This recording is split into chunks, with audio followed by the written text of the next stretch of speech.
Which Assamese poetry book by Somitati recently received the Sahitya Academy Award 2024? সমিতাটিৰ কোনখন অসমীয়া কবিতা পুথিয়ে শেহতীয়াকৈ 2024 বৰ্ষৰ সাহিত্য একাডেমী বঁটা লাভ কৰিছে? কাৰেক্ট এনচাৰটো হ'ব অপশ্যন চি, ফৰিংবোৰে বাটৰ কথা জানে। অসমৰ তিনিগৰাকী ব্যক্তিয়ে 2024 বৰ্ষৰ সাহিত্য একাডেমী বঁটা লাভ কৰিছে। ফৰিংবোৰে বাটৰ কথা জানে শীৰ্ষক কবিতা গ্ৰন্থৰ বাবে সমিতাটিক 2024 বৰ্ষৰ অসমীয়া শাখাত সাহিত্য একাডেমী বঁটা প্ৰদান কৰা হৈছে। লগতে সংস্কৃতত ডক্টৰ দীপক কুমাৰ শৰ্মাই ভাস্কৰ চৰিতম শীৰ্ষক কাব্যগ্ৰন্থৰ বাবে আৰু বড়ো ভাষাত অৰণ ৰাজা বসুমতাৰীলৈ চৰণী থাকাই শীৰ্ষক উপন্যাসৰ বাবে সাহিত্য একাডেমী বঁটা আগবঢ়োৱা হৈছে। এই গোটেইকেইটা পইণ্ট বহুত ইম্পৰ্টেণ্ট হয়। Which environmentalist has been selected for the first ever Jadab Paeng International Award? প্ৰথমবাৰৰ বাবে যাদৱ পায়েং আন্তঃৰাষ্ট্ৰীয় বঁটাৰ বাবে কোনজন পৰিৱেশবিদ নিৰ্বাচিত হৈছে? কাৰেক্ট এনচাৰটো হ'ব option B, M Karunakar Reddy. Jorhat জিলাত অসমৰ জ্যোতি প্ৰতাপ শিক্ষা ন্যাসে প্ৰতিষ্ঠা কৰা এই বঁটা হায়দৰাবাদৰ কৰুণাকাৰ ৰেড্ডীক অহা বছৰৰ পৰা জানুৱাৰী মাহত প্ৰদান কৰা হ'ব। এই বঁটা 2025 বৰ্ষৰ পৰা প্ৰতি বছৰে প্ৰদান কৰিব। লগতে মনত ৰাখিব লাগিব যে কৰুণাকাৰ ৰেড্ডীক ৱাটাৰমেন অফ ইণ্ডিয়া বুলিও জনা যায়। Whose daughter was Amrita Prabha who got married to Kashmiri Prince Meghbahana? Amrita Prabha কাৰ জীয়ৰী আছিল যি কাশ্মীৰ ৰাজকুমাৰ মেঘবাহনৰ সৈতে বিয়া হৈছিল? কাৰেক্ট এনচাৰটো হ'ব অপশ্যন ডি, বল বৰ্মন। লগতে মনত ৰাখিব লাগিব যে কলহনে ৰচনা কৰা ৰাজ তৰংগনী গ্ৰন্থখনত অসমৰ জীয়ৰী অমৃত প্ৰভা আৰু কাশ্মীৰ ৰজা মেঘবাহনৰ কথা উল্লেখ আছে। আৰু এই বুকখনৰ কথা এক্সামত সোধে। ৰাজ তৰংগনী কোনে ৰচনা কৰিছিল? কলহনে। লগতে ৰাজ তৰংগনীত কাৰ কথা উল্লেখ আছে? মেঘবাহন আৰু অমৃত প্ৰভাৰ কথা। Gandhiji referred to which Assamese freedom fighter as the Sorojini of Assam? গান্ধীজীয়ে কোনগৰাকী স্বাধীনতা সংগ্ৰামীক অসমৰ সৰোজিনী বুলি উল্লেখ কৰিছিল? কাৰেক্ট এনচাৰটো হ'ব অপশ্যন ডি, ভানুমতী তালুকদাৰ।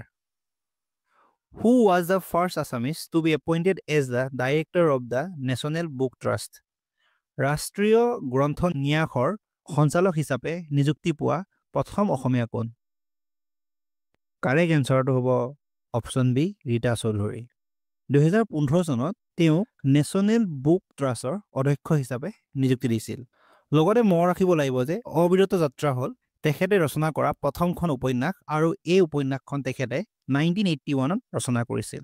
আৰু 2005 চনত তেওঁ দেউলাংখুই নামৰ উপন্যাসখন প্ৰকাশ কৰিছিল আৰু সেই উপন্যাসখনৰ বাবে তেখেতক 2008 চনত সাহিত্য একাডেমী বঁটা প্ৰদান কৰিছিল। লগতে জনপ্ৰিয় উপন্যাস মাকাম তেখেতে ৰচনা কৰা। মাকাম উপন্যাসখন 1962 চনৰ চীন ভাৰত যুদ্ধৰ সময়ত তিনিচুকীয়া জিলাৰ মাকুমৰ পৰা বন্দী কৰি ৰাজস্থানলৈ লৈ যোৱা 1500 জন চীনা ভাৰতীয় লোকৰ দুখ দুৰ্দশাৰ কাহিনী বৰ্ণিত হৈছে। আৰু তেখেতে ৰচনা কৰা এক্সামৰ কাৰণে দৰকাৰী কেইখনমান উপন্যাস হ'ল মায়াবৃত্ত, পপীয়া সাধু, হৃদয় নিৰূপায়, আৰু তেখেতে 2017 চনত অসম উপত্যকা সাহিত্য বঁটাও লাভ কৰিছিল। According to belief, how many Shivolingos were engraved in Surya Pahar by Vyas to build up a second Kashi? বিশ্বাস অনুযায়ী ব্যাসে দ্বিতীয় কাশী গঢ়িবলৈ সূৰ্য পাহাৰত কিমানটা শিৱলিংগ খোদিত কৰিছিল? কাৰেক্ট এনচাৰটো হ'ব অপশ্যন এ, 99,999। শ্ৰী সূৰ্য পাহাৰ গোৱালপাৰা জিলাত অৱস্থিত আৰু সূৰ্য পাহাৰক ইলোৰাৰ লগত তুলনা কৰা হয়। Which temple in Assam is a fine example of mixed type of Ahom and Mughal architecture? অসমৰ কোনটো মন্দিৰ আহোম আৰু মোগল স্থাপত্যৰ মিশ্ৰিত শৈলীৰ সুন্দৰ উদাহৰণ? কাৰেক্ট এনচাৰটো হ'ব অপশ্যন বি, ৰুদ্ৰেশ্বৰ টেম্পল। এই মন্দিৰ ভগৱান শিৱৰ প্ৰতি উৎসৰ্গিত এখন মন্দিৰ।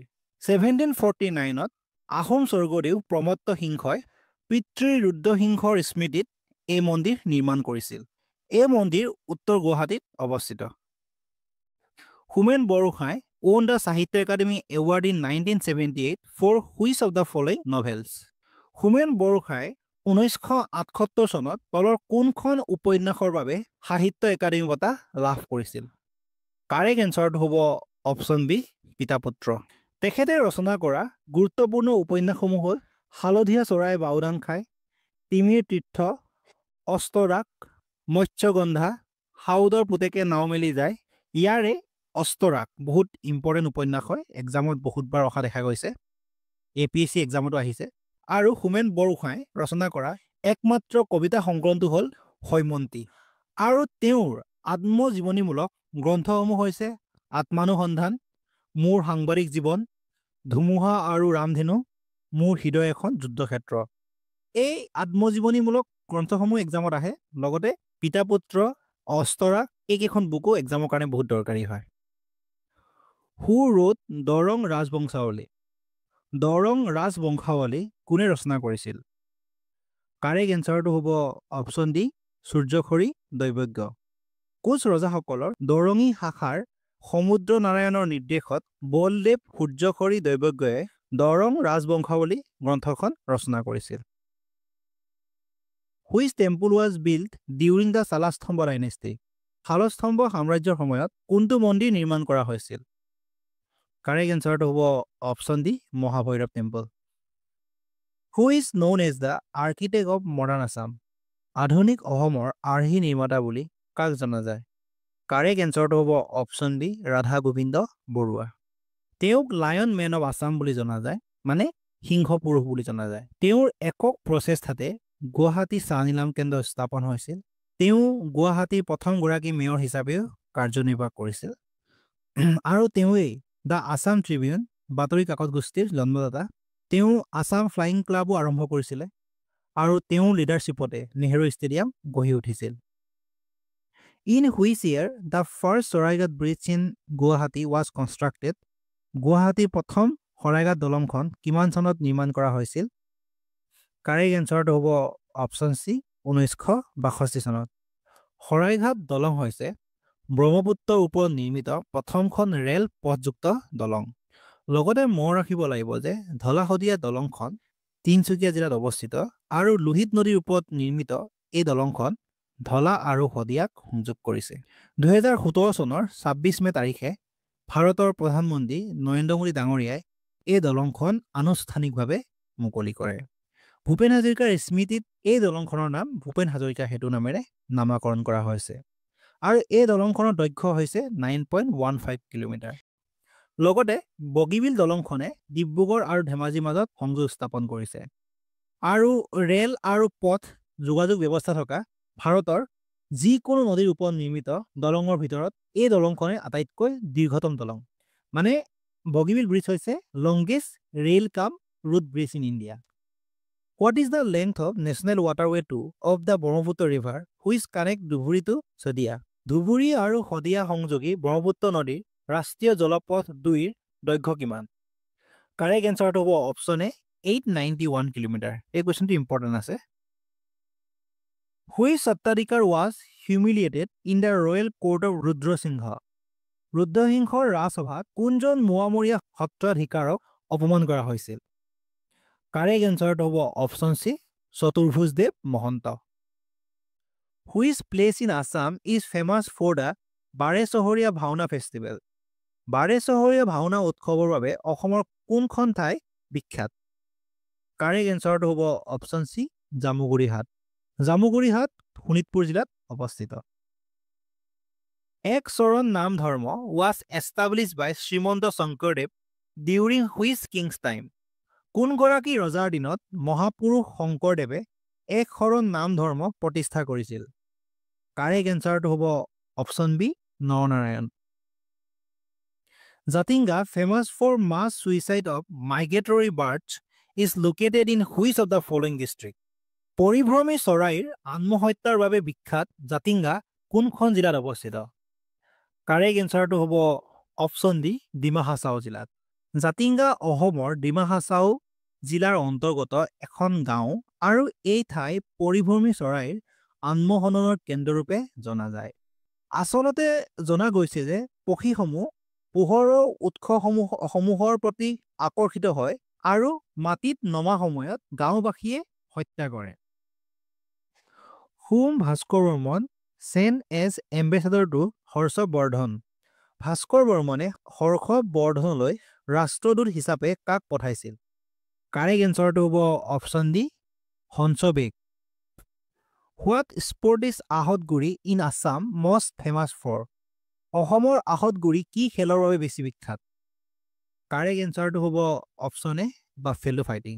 আহতগুৰি মহৰ যুঁজৰ বাবে বিখ্যাত আৰু আহতগুৰি মৰিগাঁও জিলাত অৱস্থিত। Assam shares the shortest boundary with which state? অসমে কোনখন ৰাজ্যৰ সৈতে আটাইতকৈ চুটি সীমাৰেখা ভাগ কৰে? কাৰেক্ট এনচাৰটো হ'ব অপশ্যন চি ত্ৰিপুৰা। অসমে 7খন ৰাজ্যৰ সৈতে ইণ্টাৰ ষ্টেট বাউণ্ডৰী শ্বেয়াৰ কৰে। সেই ৰাজ্যকেইখন হ'ল অৰুণাচল, মেঘালয়, মণিপুৰ, মিজোৰাম, নাগালেণ্ড আৰু ৱেষ্ট বেংগল। অসমে মেঘালয়ৰ লগত আটাইতকৈ দীঘল সীমাৰেখা মানে ইণ্টাৰ ষ্টেট বাউণ্ডৰী শ্বেয়াৰ কৰে আৰু দৈৰ্ঘ্য হৈছে 884.9 কিলোমিটাৰ আৰু আটাইতকৈ শ্বৰ্টেষ্ট বাউণ্ডৰী শ্বেয়াৰ কৰে ত্ৰিপুৰাৰ লগত 46.3 কিলোমিটাৰ। অসমে 7খন ৰাজ্যৰ লগত অভাৰঅল বাউণ্ডৰী শ্বেয়াৰ কৰে 2741.3 কিলোমিটাৰ। লগতে অসমে 2খন দেশৰ সৈতে ইণ্টাৰনেশ্যনেল বাউণ্ডৰী শ্বেয়াৰ কৰে। সেই 2খন দেশ হ'ল বাংলাদেশ আৰু ভূটান। অসমে বাংলাদেশৰ লগত 267.5 কিলোমিটাৰ আৰু ভূটানৰ লগত 265.8 কিলোমিটাৰ বাউণ্ডৰী শ্বেয়াৰ কৰে। 24খন জিলাই চুবুৰীয়া ৰাজ্যৰ লগত বাউণ্ডৰী শ্বেয়াৰ কৰে আৰু 8খন জিলাই ইণ্টাৰনেশ্যনেল বাউণ্ডৰী শ্বেয়াৰ কৰে। এই গোটেইকেইটা পইণ্ট এক্সামৰ কাৰণে বহুত দৰকাৰী। Which of the following rivers divides West Bengal and Assam? তলৰ কোনখন নদীয়ে পশ্চিমবংগ আৰু অসমক বিভাজিত কৰে? কাৰেক্ট এনচাৰটো হ'ব option B Sankosh river. Which district is known as the birth place of Bhortal Nritya in Assam? অসমৰ কোনখন জিলাক ভৰতাল নৃত্যৰ জন্মস্থান বুলি জনা যায়? কাৰেক্ট এনচাৰটো হ'ব অপশ্যন বি বৰপেটা জিলা। Who of the following first established as a king by the Moamarias? মোৱামৰীয়াসকলে পোনপ্ৰথমে কাক ৰজা পাতিছিল? কাৰেক্ট এনচাৰটো হ'ব option D Ramakanta. Which scheme has been launched by Assam government to promote girl education and and child marriage? কন্যা শিক্ষাৰ প্ৰসাৰ আৰু বাল্য বিবাহৰ অন্ত পেলাবলৈ অসম চৰকাৰে কোনখন আঁচনি আৰম্ভ কৰিছে? কাৰেক্ট এনচাৰটো হ'ব অপশ্যন চি মুখ্যমন্ত্ৰী নিযুত মইনা স্কিম। এই স্কিমৰ বিষয়ে কাৰেণ্ট এফেয়াৰ্ছৰ ভিডিঅ'বোৰত ডিটেইলছত ডিছকাছ কৰা হৈছে। The Ashvaklanta temple in Majgaon north Guwahati is dedicated to which deity? উত্তৰ গুৱাহাটীৰ মাজগাঁৱৰ অশ্বক্লান্ত মন্দিৰ কোন দেৱতাক উৎসৰ্গিত? কাৰেক্ট এনচাৰটো হ'ব অপশ্যন বি লৰ্ড বিষ্ণু। লগতে মনত ৰাখিব লাগিব যে 1720 চনত এই মন্দিৰ শিৱসিংহই নিৰ্মাণ কৰিছিল। হুজ PAN name is Shilbhadra? Shilbhadra কাৰ জন্ম নাম? কাৰেক্ট এনচাৰটো হ'ব অপশ্যন ডি ৰেৱতী মোহন দত্ত চৌধুৰী। লগতে মনত ৰাখিব লাগিব যে তেখেতে ৰচনা কৰা মধুপুৰ বহুদূৰ গল্প সংকলনখনৰ বাবে তেখেতক 1994 চনত সাহিত্য একাডেমী বঁটা প্ৰদান কৰা হৈছিল। Which city is known as the tea city of India? কোনখন চহৰক ভাৰতৰ চাহ চহৰ বুলি জনা যায়? কাৰেক্ট এনচাৰটো হ'ব অপশ্যন বি ডিব্ৰুগড়। লগতে মনত ৰাখিব লাগিব যে টি কেপিটেল অফ আছাম বুলি জনা যায় যোৰহাট জিলাক। চ' এই দুটা পইণ্ট যাতে কনফিউজ নহয় সেইটো চাব লাগিব যে টি কেপিটেল অফ আছাম বুলি ক'লে যোৰহাট জিলা আৰু টি চিটি অফ ইণ্ডিয়া বুলি ক'লে ডিব্ৰুগড় জিলা। আৰু কোনখন জিলাত টি গাৰ্ডেন বেছি আছে? যদি কুৱেশ্যনটো আহে তেতিয়া এনচাৰটো হ'ব Dibrugarh. So' Dibrugarh has a highest number of tea garden. Which Barman king was also' known as Maharajadhiraj? কোনজন বৰ্মন ৰজাক মহাৰাজা ধীৰাজ বুলিও জনা গৈছিল? কাৰেক্ট এনচাৰটো হ'ব অপশ্যন এ পুষ্য বৰ্মন। তেওঁ বৰ্মন বংশৰ প্ৰথম ৰজা আছিল। হু এডিটেড দ্য বুক প্ৰাচ্য শশানাৱলী পাব্লিছ ইন 1974? 1976 চনত প্ৰকাশিত প্ৰাচ্য শাসনাৱলী গ্ৰন্থখন কোনে সম্পাদনা কৰিছিল? কাৰেক্ট এনচাৰটো হ'ব option A Maheswar Neog. Which of the following was the first Ankiya Naat written by Sankardeva? শংকৰদেৱে ৰচনা কৰা প্ৰথম অংকীয়া নাট কোনটো? কাৰেক্ট এনচাৰটো হ'ব অপশ্যন বি চিহ্ন যাত্ৰা। লগতে মনত ৰাখিব লাগিব যে তেখেতে ৰচনা কৰা শেষ অংকীয়া নাটখনৰ নাম হ'ল ৰাম বিজয় আৰু তেখেতৰ শ্ৰেষ্ঠ নাটকখনৰ নাম হৈছে পাৰিজাত হৰণ। আৰু শংকৰদেৱে টোটেল 240টা বৰগীত ৰচনা কৰিছিলে। তেখেতে প্ৰথমটো বৰগীত বদ্ৰিকা আশ্ৰম নামৰ ঠাইত ৰচনা কৰিছিল আৰু তেখেতৰ প্ৰথম বৰগীতটো হ'ল মন মেৰি ৰামো চৰণেহি লাগো। What is the length of the river Brahmaputra in India? ভাৰতবৰ্ষত ব্ৰহ্মপুত্ৰ নদীৰ দৈৰ্ঘ্য কিমান? কাৰেক্ট এনচাৰটো হ'ব অপশ্যন চি 916 কিলোমিটাৰ। ব্ৰহ্মপুত্ৰৰ টোটেল দৈৰ্ঘ্য হৈছে 2900 কিলোমিটাৰ আৰু ইণ্ডিয়াত ব্ৰহ্মপুত্ৰৰ দৈৰ্ঘ্য হৈছে 916 kilometre. Which of the following district in Assam has the highest population? অসমৰ নিম্নলিখিত কোনখন জিলাৰ জনসংখ্যা সৰ্বাধিক? কাৰেক্ট এনচাৰটো হ'ব অপশ্যন চি নগাঁও জিলা। আৰু আটাইতকৈ কম হৈছে মাজুলীত আৰু পপুলেশ্যনৰ ক্ষেত্ৰত অসমৰ স্থান হৈছে 15 number. Who wrote the book ভক্তি ৰত্নাৱলী? ভক্তি ৰত্নাৱলী গ্ৰন্থখন কোনে লিখিছিল? কাৰেক্ট এনচাৰটো হ'ব অপশ্যন চি মাধৱদেৱ। Which one is the first modern Assamese play? কোনখন প্ৰথম অসমীয়া আধুনিক নাটক? কাৰেক্ট এনচাৰটো হ'ব অপশ্যন এ ৰামনৱমী। এই নাটকখন ৰচনা কৰিছিল গুণাভিৰাম বৰুৱাই। Who established Danava dynasty? Danava বংশ কোনে প্ৰতিষ্ঠা কৰিছিল? কাৰেক্ট এনচাৰটো হ'ব option D Mahiranga Danava. Who formed the Mitru Bahini during the Indian freedom struggle? স্বাধীনতা সংগ্ৰামৰ সময়ত মিত্ৰু বাহিনী কোনে গঠন কৰিছিল? কাৰেক্ট এনচাৰটো হ'ব option A Pushpalata Das. Who wrote the first Assamese sonnet book মালচ? প্ৰথম অসমীয়া সনেট পুথি মালচ কোনে ৰচনা কৰিছিল? কাৰেক্ট এনচাৰটো হ'ব option B Hiteswar Barbarua. Which was the first film directed by Jahnu Barua? Jahnu বৰুৱাৰ দ্বাৰা পৰিচালিত প্ৰথমখন চিনেমা কোনখন? কাৰেক্ট এনচাৰটো হ'ব অপশ্যন চি অপৰূপা। এই চলচ্চিত্ৰখন 1982 চনত মুক্তি লাভ কৰিছিল আৰু তেখেতে ৰচনা কৰা কেইটামান গুৰুত্বপূৰ্ণ চলচ্চিত্ৰ হ'ল হালধীয়া চৰাই বাওদান খায়, ফিৰিঙতি, কণিকাৰ ৰামধেনু, মেনে গান্ধী কো নেহি মাৰা। Who was the first Muslim invader in Assam? অসমৰ প্ৰথম মুছলমান আক্ৰমণকাৰী কোন আছিল? কাৰেক্ট এনচাৰটো হ'ব অপশ্যন ডি বখতিয়াৰ খিলজী। 1206 খ্ৰীষ্টাব্দত বখতিয়াৰ খিলজীয়ে অসমলৈ আহিছিল আৰু সেই সময়ত কামৰূপৰ ৰজা আছিল পৃথু। লগতে মনত ৰাখিব লাগিব যে বখতিয়াৰ খিলজীয়ে 1193 চনত নালন্দা ইউনিভাৰ্চিটি আৰু 1203 চনত বিক্ৰমশিলা ইউনিভাৰ্চিটি ধ্বংস কৰিছিল, মানে ডেষ্ট্ৰয় কৰিছিলে। Who was the director of Piyali Phukan, the first Assamese film to get a national award? ৰাষ্ট্ৰীয় পুৰস্কাৰ লাভ কৰা প্ৰথম অসমীয়া চলচ্চিত্ৰ পিয়লি ফুকনৰ পৰিচালক কোন আছিল? কাৰেক্ট এনচাৰটো হ'ব অপশ্যন এ ফণী শৰ্মা।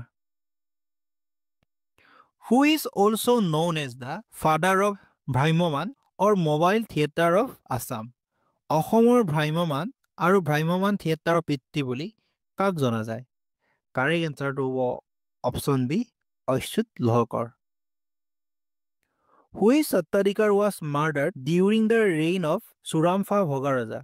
ভোগাৰজা চুৰামফাৰ দিনত কোনজন সত্তাধিকাৰক হত্যা কৰা হৈছিল? কাৰেক্ট এনচাৰটো হ'ব অপশ্যন এ নিত্যানন্দ দেৱ।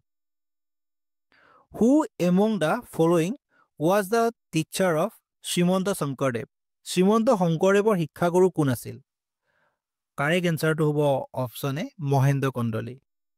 তেখেতে শংকৰদেৱক দেৱ উপাধি প্ৰদান কৰিছিল। In which year was the first modern Assamese theatre hall বান থিয়েটাৰ established at তেজপুৰ? কোন বছৰত তেজপুৰত প্ৰথম আধুনিক অসমীয়া থিয়েটাৰ বান থিয়েটাৰ প্ৰতিষ্ঠা কৰা হৈছিল? কাৰেক্ট এনচাৰটো হ'ব অপশ্যন ডি 1906 চনত who was the founder of Chatia kingdom Chatia ৰাজ্যৰ প্ৰতিষ্ঠাপক কোন কাৰেক্ট এনচাৰটো হ'ব অপশ্যন চি বীৰপাল আৰু চতিয়া ৰাজ্যৰ লাষ্ট ৰজাজনৰ নাম আছিলে Nitipal who among the following was called as Gurudev or Guru Brahma বাই বড়ো পিপল বড়ো লোকসকলে কোনজন ব্যক্তিক গুৰুদেৱ বা গুৰু ব্ৰহ্ম বুলি অভিহিত কৰিছিল কাৰেক্ট এনচাৰটো হ'ব option D Kalicharan Brahma the Rangghar was constructed during the reign of কাৰ ৰাজত্বকালত ৰংঘৰ নিৰ্মাণ কৰা হৈছিল কাৰেক্ট এনচাৰটো হ'ব অপশ্যন ডি প্ৰমত্ত সিংহ ৰংঘৰ হৈছে এছিয়াৰ প্ৰথমটো পেভিলিয়ন প্ৰথমে ৰুদ্ৰসিংহই কাঠ আৰু বাঁহেৰে মানে বেম্বৰে ৰংঘৰ নিৰ্মাণ কৰিছিল পিছলৈ প্ৰমত্ত সিংহই ৰূপহী পথাৰত ৰংঘৰ নিৰ্মাণ কৰিছিল বৰালি মাছ বৰা চাউল হাঁহ কণী মাটিমাহ আদি মিক্স কৰি চিমেণ্ট টাইপ মেটেৰিয়েল প্ৰডিউচ কৰি মাটিৰে তৈয়াৰী ইটাৰ দ্বাৰা এই কাৰ্য সম্পাদনা কৰিছিলে চ' যদি এক্সামত আহে যে বৰ্তমান যোনটো আমি ৰংঘৰ দেখিছোঁ চ' সেই ৰংঘৰ কোনে কনষ্ট্ৰাক্ট কৰিছিলে Pramatta Singha which of the following is not true about যাদৱ পায়েং তলৰ কোনটো কথা যাদৱ পায়েঙৰ বিষয়ে সত্য নহয় সুপৰি নেম যাদৱ Payeng as a forest man of India so' এই কথাটো সত্য হয় মানে জৱাহৰলাল নেহেৰু বিশ্ববিদ্যালয়ৰ উপাচাৰ্য সুধীৰ কুমাৰ সুপুৰীয়ে তেখেতক ভাৰতৰ অৰণ্য মানৱ বুলি আখ্যা দিছিলে চ' এইটোতো এক্সট্ৰাকে এক্সামত আহে যে কোনে আখ্যা দিছিলে বুলি সেইটো হৈছে সুধীৰ কুমাৰ সুপৰি বা চিপৰি চ' প্ৰনাউন্সিয়েশ্যনটো মানে ভুল হ'ব পাৰে একো নাই তাৰ পাছত প্ৰথমৰটো মানে সত্য হয় মানে he won the 128 Commonwealth points of light award in 2020 so' এইটো শুদ্ধ হৈছে তেখেতে 2020 চনত 128 Commonwealth points of light award লাভ কৰিছিলে চ' এইটো correct he was conferred with Swami Vivekananda Karmayogi award in 2022 so' এইটো ৰং আছে কাৰণ তেখেতে স্বামী বিবেকানন্দ কৰ্মযোগী এৱাৰ্ড লাভ কৰিছিলে 2022 চনত নহয় 2020 চনতে লাভ কৰিছিলে চ' এইটো অসত্য আৰু in 2015 he was honoured with Padmashri এইটো শুদ্ধ চ' 148 কুৱেশ্যনৰ কাৰেক্ট এনচাৰটো হ'ব option C he was conferred with Swami Vivekananda কৰ্মযোগী এৱাৰ্ড ইন 2022 চ' এইটো ভুল আছে so' correct answer option C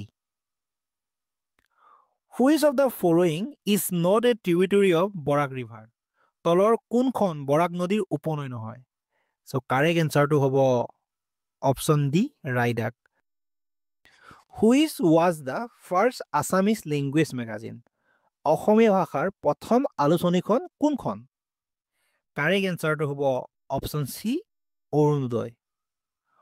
Arunodoi first publish হৈছিল 1846ত শিৱসাগৰৰ মিছন প্ৰেছৰ পৰা আৰু এই আলোচনীখনৰ প্ৰতিষ্ঠাপক সম্পাদক আছিল নাথান বৰুণ